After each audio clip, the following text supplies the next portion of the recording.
ओम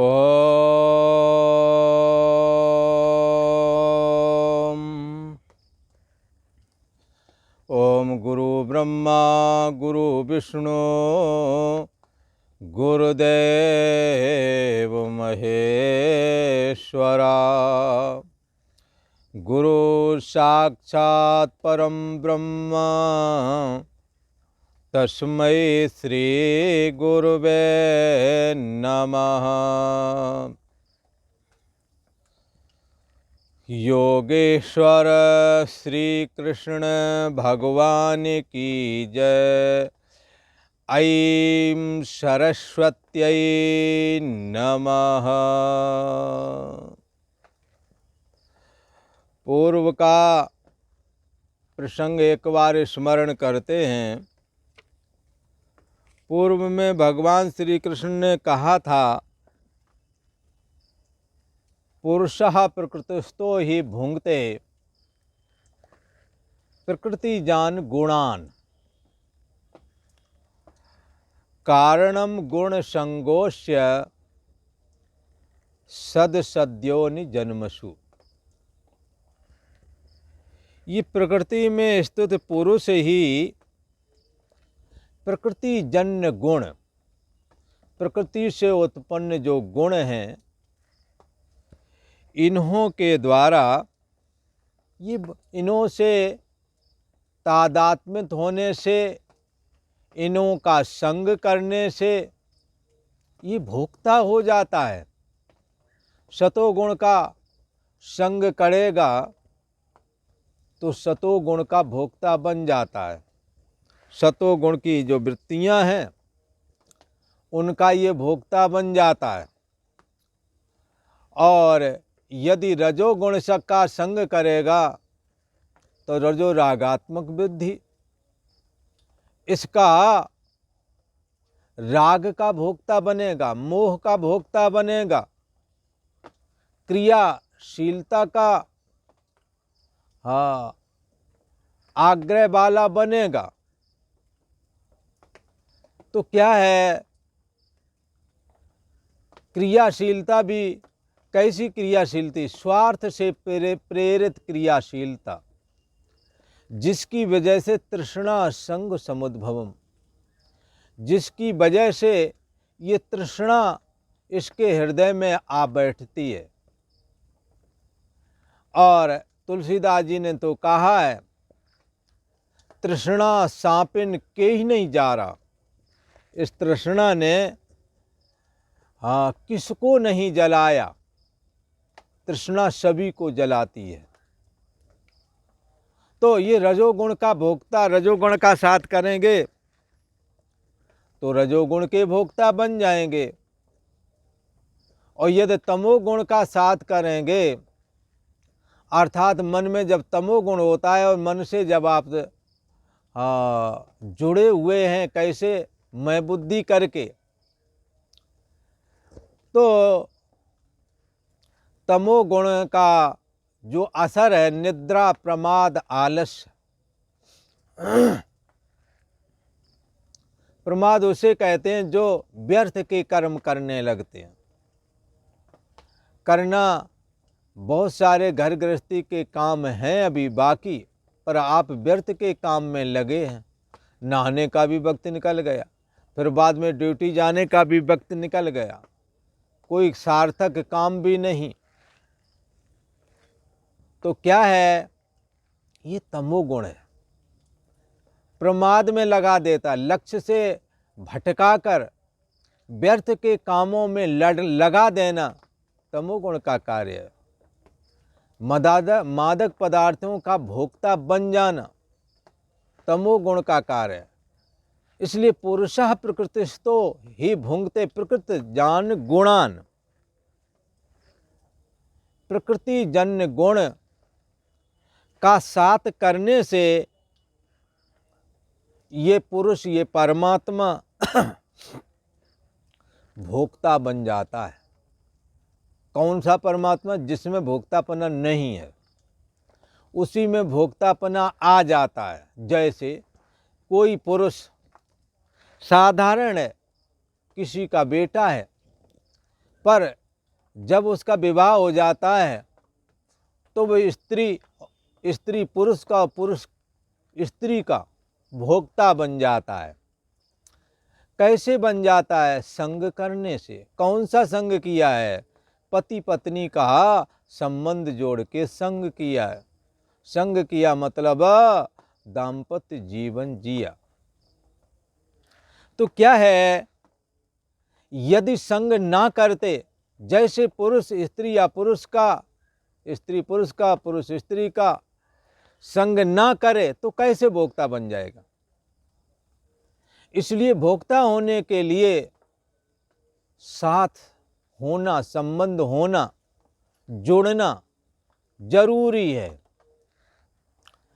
इसलिए यहाँ पर कहा पुरुषः प्रकृतिस्थो, ये परम ब्रह्म परमात्मा जो आपकी बुद्धि देश का साक्षी है, ये निर्दोष और सम है। पर ये गुण जो हैं, सतोगुण, रजोगुण और तमोगुण, इन गुणों के अंदर विषमता का निवास है। सतोगुण में गुणों का निवास है, रजोगुण में राग है, मोह है, तृष्णा है, क्रियाशीलता है और बाद में दुख है, जो कि हर घर गृहस्थी के जीवन जीने वाले को लगभग 90% लोगों को इस बात का एहसास तो हो ही जाता है कि हमने सारा जीवन इन बच्चों के लिए क्रियाशीलता में गमाया, जो कमाया इन्हों के लिए लगाया, पर आज ये कहना नहीं मानते, इन्हों से संतुष्ट नहीं हैं ये। और अंत समय में ये लगता है क्या करूं, ये जो हमने कमाया ये लड़के क्या करेंगे बाद में। चिंतित होना, रजसस्थ फलम दुखम, चिंता विहीन जीवन हो गया। इन्हीं रजोगुणी जो ये कर्म हैं, इन्हीं को सतोगुणी भी बनाया जा सकता है, बशर्ते यदि हम इन रजोगुणी कर्मों को आसक्ति और फलाकांक्षा से रहित होकर के करें, तो ये कर्म निसंदेह सतोगुणी होकर के और ये मुक्ति देने वाले बन जाएंगे, भगवान की भक्ति देने वाले बन सकते हैं, ऐसा कहते हैं। ऐसा शास्त्र का वचन है। हमने क्या करना है? मन को निर्दोष और सम बनाना है। अच्छा, तो ये मन को निर्दोष और सम बनाएं तो कैसे निर्दोष और सम बनेगा? तो मन को सात्विक, राजस या तामस वृत्तियों के द्वारा प्रभावित नहीं होने देना है। यदि इनके प्रभाव से बच गया, अनुकूल और प्रतिकूल परिस्थिति में, अनुकूलता में सुखाकार वृत्ति से यदि हम नहीं बंधे, मुझे ऐसा ही होना मांगता है, मुझे सुख ही चाहिए, यदि इस प्रकार से यदि आप नहीं बंधे, आग्रह यदि आपका सुख में नहीं है तो आप सुख से नहीं बंधे। और यदि दुख आ रहा है और दुख रूना जाकर के बगल वालों के यहाँ रोने के लिए जाते हो, यदि इससे बच गए हो, दुख सह लिया है, आया समय गुजर गया, अगर ऐसा है तो दुख के द्वारा आप बांधे नहीं गए। इसलिए मन को निर्दोष और सम जब बना लेता है कोई भी साधक, कोई भी भक्त, कोई भी जिज्ञासु, तो वो परमात्मा के मिलने योग्य हो जाता है। जैसे साफ दर्पण में अपना मुख दिख जाता है, ऐसे ही निर्मल मन में मैं परम ब्रह्म परमात्मा से सदा अभेद हूँ, सो प्रभ और नहीं सो तू है। वो परमात्मा कोई दूसरा नहीं, वो तू ही है। ऐसा करके जो गुरुओं ने कथन किया है, ये घटना उसके जीवन में प्रत्यक्ष होती है। ये जो बुद्धि और मन का साक्षी है, जो स्थूल शरीर और सूक्ष्म शरीर और कारण शरीर, इन तीनों अवस्थाओं का जो जानने हारा है, ये तद ब्रह्म, ये ब्रह्म ही है, ये आत्मा ही है। और ये निर्दोष और सम है। यदि मन को निर्दोष और सम बना लें तो मनुष्य मनि भावे, मन फिर अमन हो जाता है, वो जान जाता है परछिन्न व्यक्तित्वपना रूप ये मन ही तो जीवात्मा है। तब ये जान जाता है कि मेरा उस महान आत्मा से स्वतंत्र होकर के कोई वजूद नहीं है। इसलिए जब वजूद ही नहीं है तो जिसका वजूद है वो ही हमारी मैं है, ऐसा जान करके ये मन धन धन्य हो जाता है, कृतकृत हो जाता है, परमात्मा से मिलने के योग बन जाता है। और भगवान श्री कृष्ण ने ये बात कही थी कि ये जो महद ब्रह्म है, जो महद मूल प्रकृति है, इसमें मैं चेतन रूप गर्भ का स्थापन करता हूँ। और ये मूल प्रकृति, व्यापक मूल प्रकृति, ये मेरे गर्भाधान का स्थान है। तो यहाँ गर्भाधान का स्थान, गर्भ किसका धारण कराते हैं भगवान? चैतन्य सत्ता का। जिस चैतन्य सत्ता में मैं हूँ ये भी नहीं था, सत्ता मात्र, सदा रहना पना, सदा चैतन्यता, सदा प्रियता अर्थात सच्चिदानंद स्वरूप तो है, विद्यमान था, पर मैं हूँ नहीं थी उसमें। इसके लिए उसको निरहम पद कहते हैं। निरहम पद में अहम पद कब आ गया?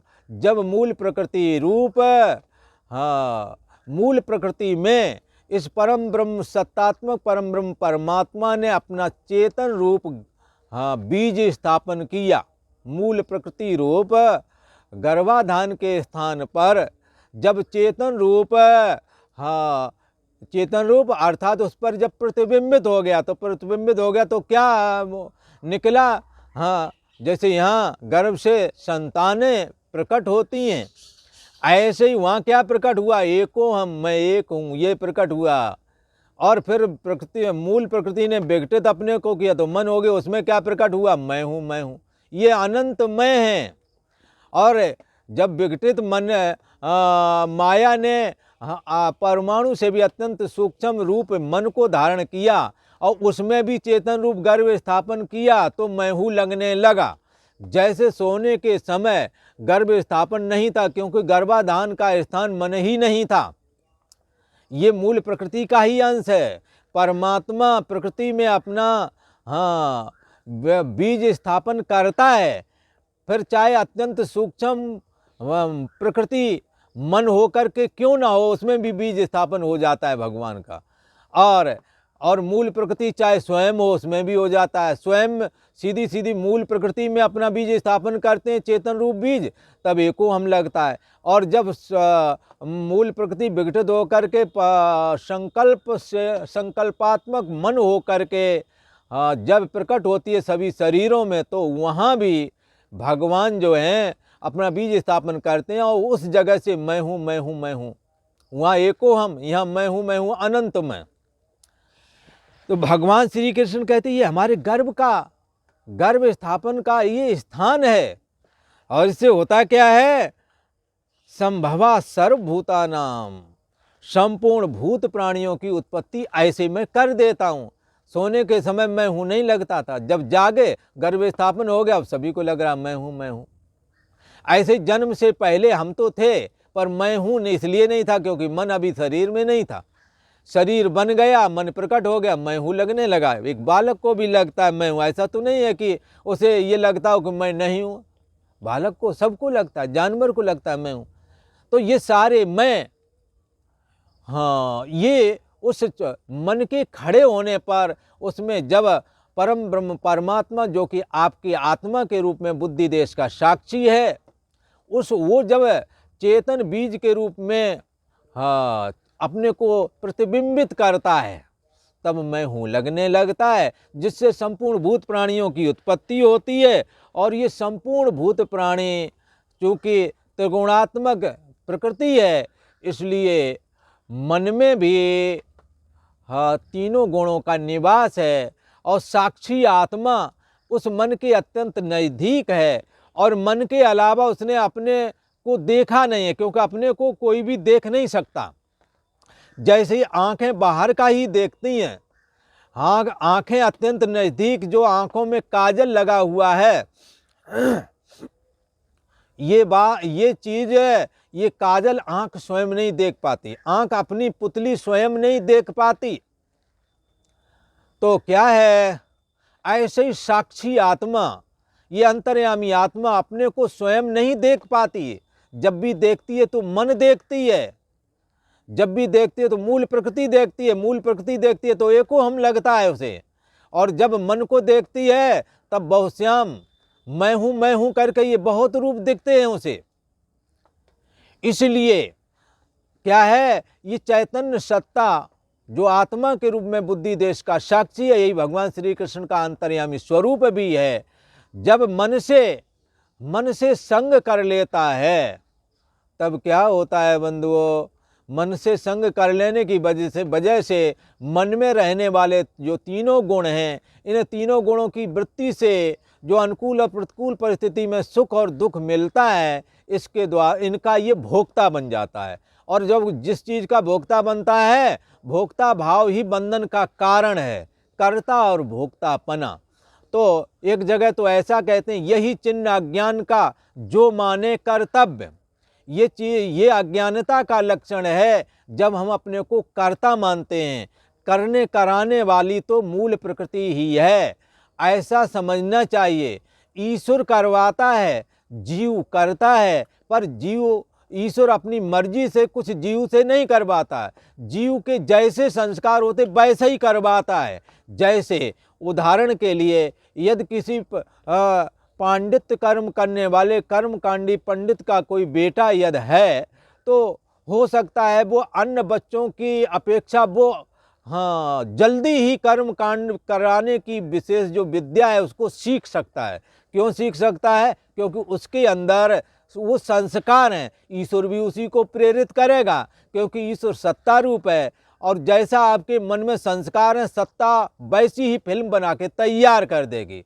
जैसे पर्दे में कौन सी फिल्म है ये इसका लेना देना बिजली को कुछ नहीं। जैसी भी अच्छी बुरी फिल्म है, बिजली उसे प्रकाशित कर देगी। तो कोई कहेगा ये तो बिजली ने बहुत बड़ा अन्याय किया, गंदे सीन इसने प्रकाशित कर दिए। और कोई कहेगा ये तो बहुत अच्छा किया बिजली ने, इसने अच्छे सीन प्रकाशित कर दिए। बिजली के लिए ना कोई अच्छा है ना बुरा सीन है, वो तो अपने आप सत्तात्मक है, पर्दे पर जो होवेगा उसे प्रकाशित कर देगी। यही हाल है अंतर्यामी आत्मा का, चैतन्य सत्ता का, जो कि भगवान श्री कृष्ण का अंतर्यामी स्वरूप है। इसी को ब्रह्म कहते हैं। ये मन में क्या है उस बात को प्रकाशित करता है। इसलिए कराता तो ईश्वर ही है, उसकी सत्ता से ही होता है, पर वही कराता है जो आप करना चाहते हैं। आप अच्छे कर्म करने का संकल्प बनाओ मन में, आपसे अच्छे कर्म ही होवेंगे, गंदे होंगे ही नहीं। आप बेईमानी से जीवन जीना चालू करो। अपनी जो वेतन है, जो तनख्वाह है, उसके पैसा मत खर्च करना। कोई ऐसा नियम बना लेते हैं कि हम अपने वेतन वाले पैसे नहीं खर्च करेंगे, जो ऊपर से इनकम आएगी उससे खर्चे चलाएंगे।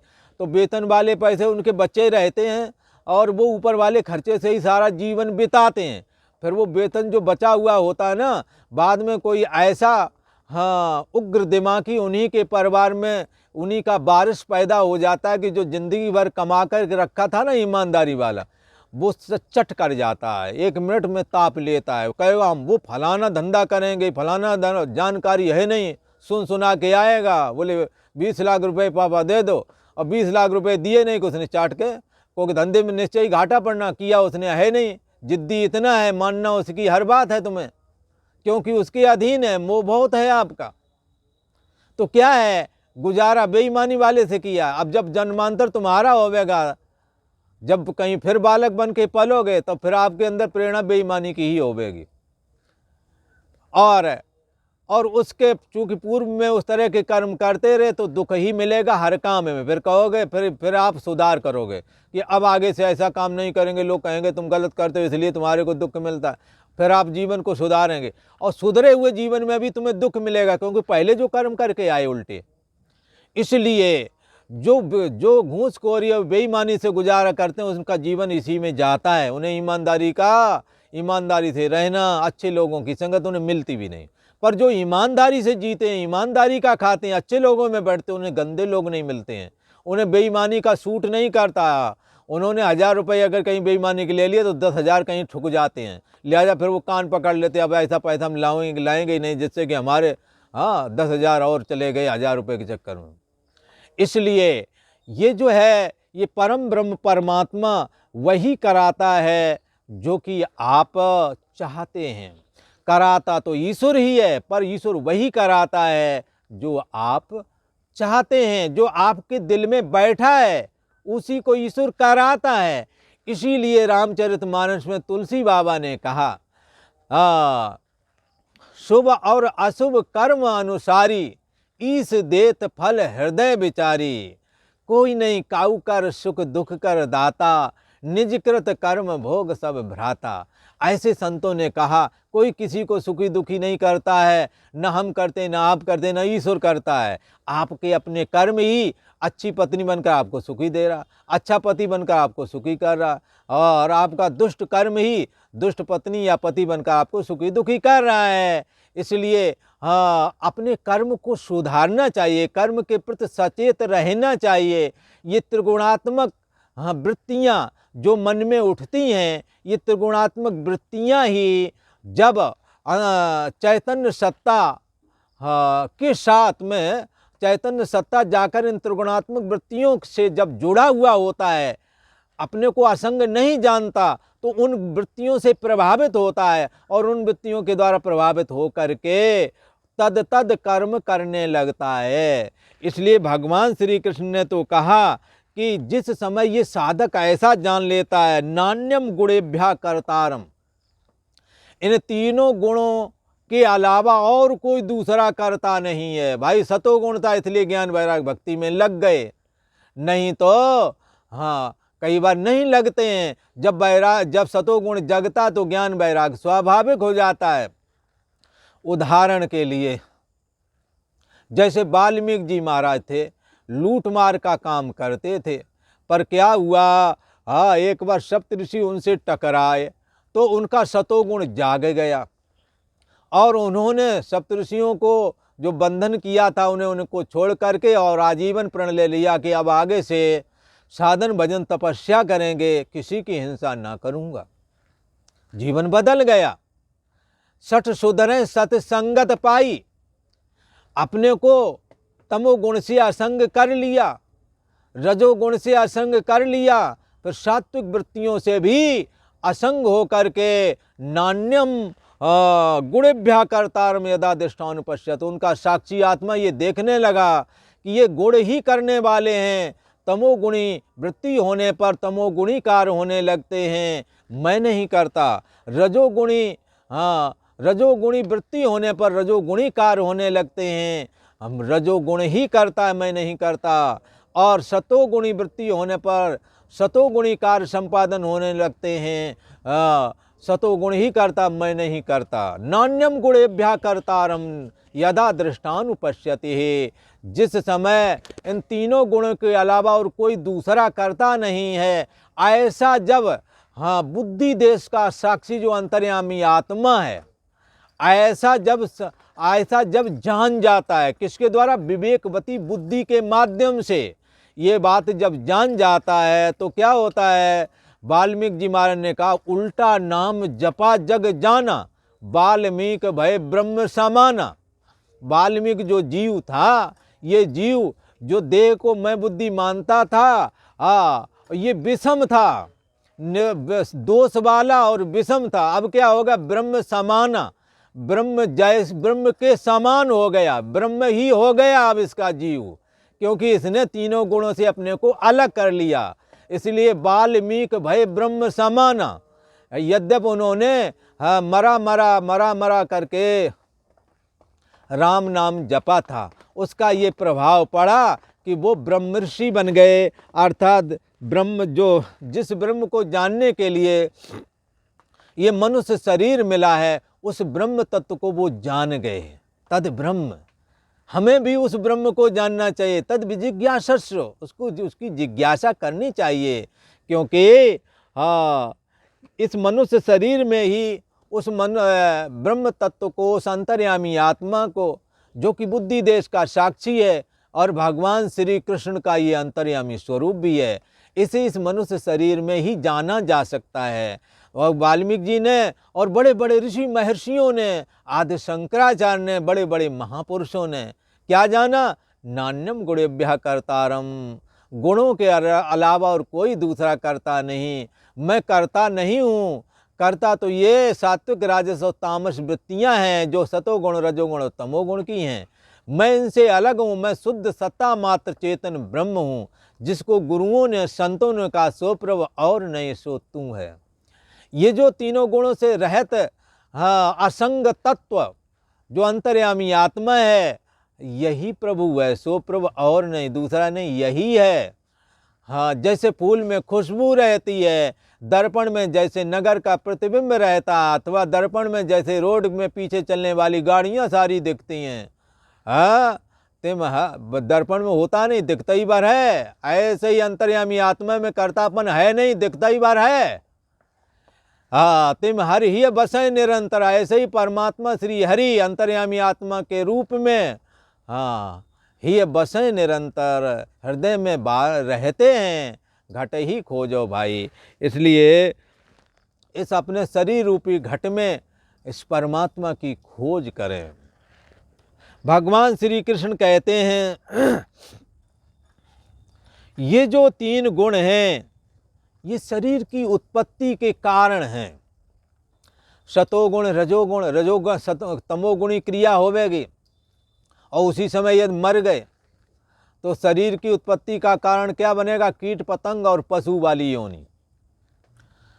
और यदि रजोगुणी हो तुम और रजोगुणी कर्मों को पहले स्वार्थ से प्रेरित होकर घर गृहस्थी में लगे हुए थे, आसक्ति पूर्वक लगे हुए थे, तृष्णा से चित्त भरा हुआ था। अब जो किसी का, साधु का अथवा शास्त्रों का, अच्छे सज्जन पुरुषों का संग मिल गया तो निष्कामता जीवन में जब आ गई तो रजोगुणी कर्म सतोगुणी हो गए। ऐसी स्थिति में रजोगुण से सतोगुण की ओर मुड़ गए। पूरे सतोगुणी तो नहीं हुए पर दिशा बदल गई। ऐसी स्थिति में शरीर छूटा तो दोबारा मनुष्य बन जाओगे। और यह सतोगुणी होकर ज्ञान वैराग भक्ति में लगे हुए थे, हाँ, किसी के दोष नहीं देखते, हमेशा सब में परमात्मा देख करके प्रवृत्त होते रहे, जीवन में यज्ञ दान तप आदि किया, इंद्रिय निग्रह पूर्वक जिए और तपस्या किया और बड़े बड़े साधन अनुष्ठान किए, साधु सेवा की, शास्त्र चिंतन किया, ब्रह्मचर्य में जीवन जिया।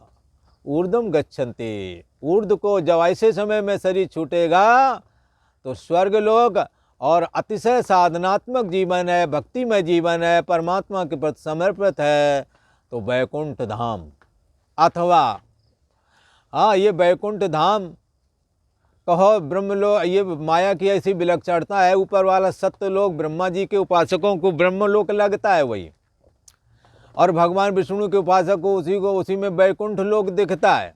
लोक एक ही है, माया में बड़ी भारी सामर्थ्य है। ये ईश्वर की उपाधि, ईश्वर की शक्ति है, अघटित घटना पटी ऐसी इसको बोलते भी हैं। और शिव जी के उपासकों को वहाँ शिव जैसा, शिवलोक जैसा लगता है।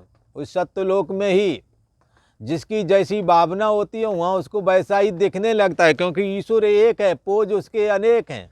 पोज उसके तो हमों अनेकों बार कहा है, पंचदेव उपासना जो है ये ईश्वर के 5 पोज हैं, ईश्वर एक ही है। इसलिए एक ही सत्यलोक में इन सब की अभिव्यक्ति होती रहती है।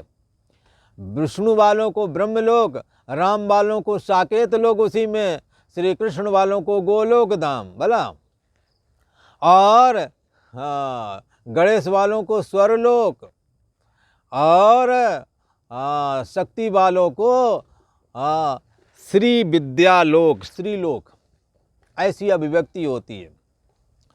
इसलिए एक ही सत्यलोक में, चूंकि ईश्वर एक ही है, इसलिए ईश्वर के किसी भी रूप की उपासना करो, वहाँ ईश्वर के भक्तों को जैसी उपासना करता रहा उस सत्यलोक में वैसी ही अभिव्यक्ति होने लगती है।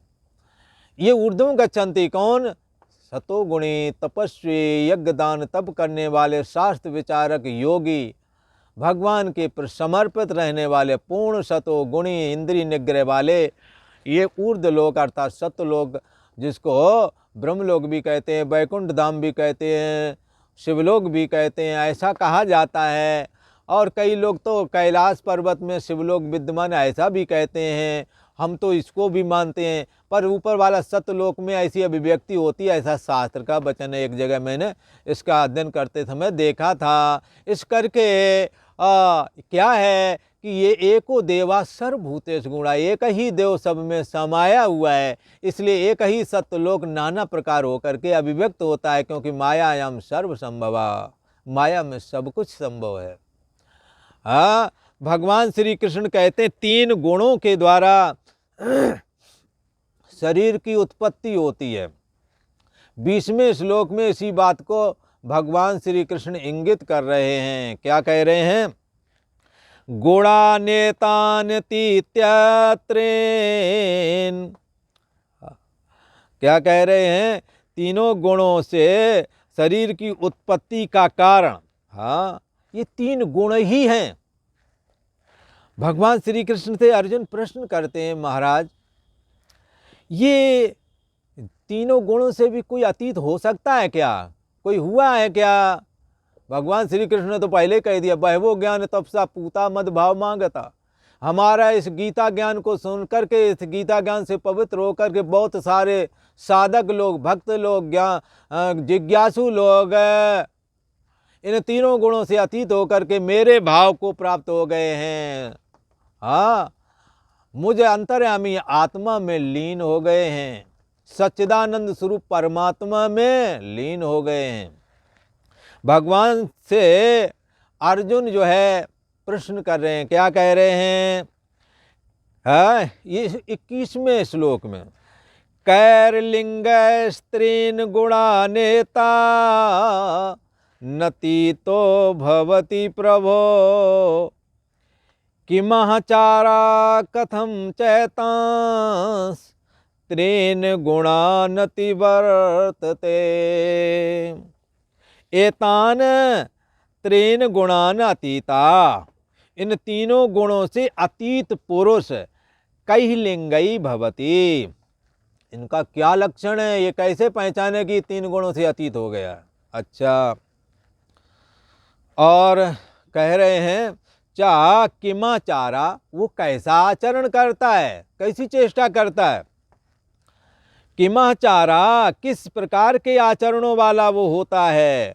प्रभो कथम एतान त्रीन गुणान अतिवर्तते, हे प्रभो किस उपाय से इन तीनों गुणों से अतीत हुआ जा सकता है? अर्जुन ये प्रश्न खड़ा किया। अर्जुन ने ये प्रश्न पूछा है भगवान से। क्या पूछा है? एक बार अच्छे से सुन लो। भगवान श्री कृष्ण से अर्जुन अपनी शंका समाधान कर रहे हैं। क्या कह रहे हैं? एतान 3 गुणान अतीतः पुरुषाः कैर्लिंगई, इन 3 गुणों से जो अतीत हो गया है, परे हो गया, तीनों गुणों का जो साक्षी हो गया है, तीनों गुणों से जिसने अपने को अलग जान लिया है, ऐसा जो है कोई भी पुरुष है, ऐसा पुरुष कई लिंग किन किन लक्षणों से युक्त होता है, कैसे कैसे लक्षण उसमें होते हैं। चा किमाचारा, कैसा आचरण करता है? कहा दूसरे अध्याय की तरह, किमाचारा, किम कैसे बैठता है, किम प्रभाषित, कैसे बोलता है, वही बात यहाँ भी है।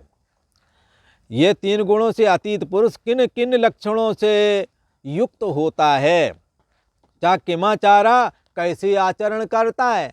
तो आचरण तो बताया, इंद्रिय निग्रह उसके ऐसे होते हैं जैसे हाँ कछुआ अपने उसके 5 अंग होते हैं, 4 पैर 1 मुंह, पर कहीं 8 पाया तो अपने अंगों को समेट लेता है।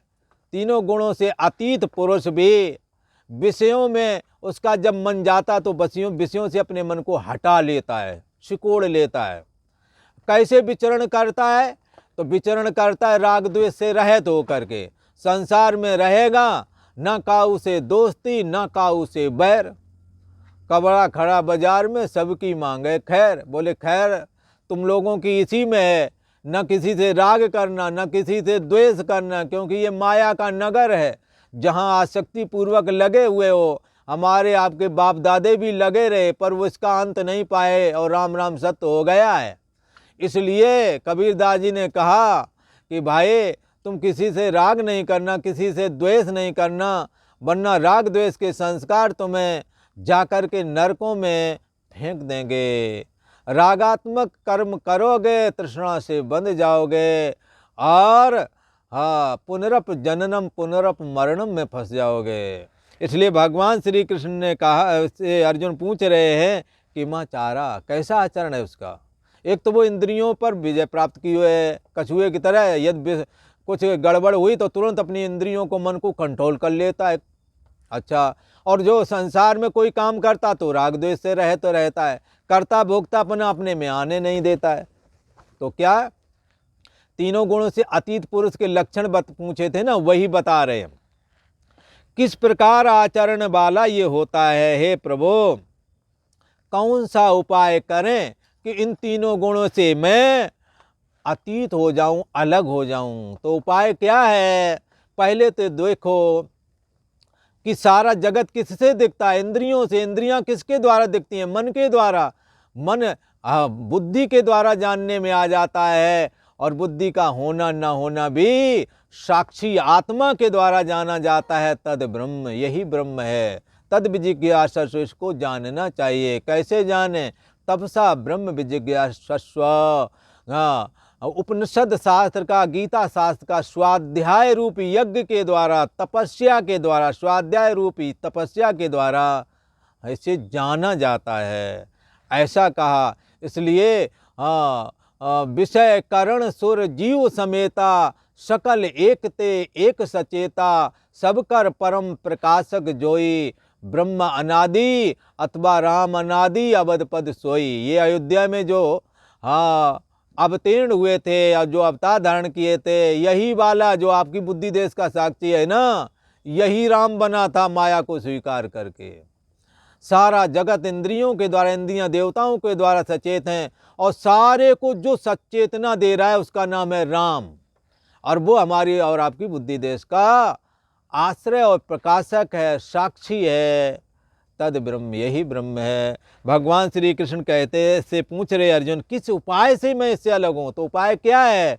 सारा जगत इंद्रियों से, तो इंद्रियों से ज़्यादा श्रेष्ठ, जगत से ज़्यादा श्रेष्ठ इंद्रियां। इंद्रियां मन के द्वारा जानी जाते, इसलिए इंद्रियां नहीं श्रेष्ठ, मन श्रेष्ठ है। मन बुद्धि के द्वारा जाना जाते थे, मन नहीं श्रेष्ठ है, बुद्धि श्रेष्ठ है।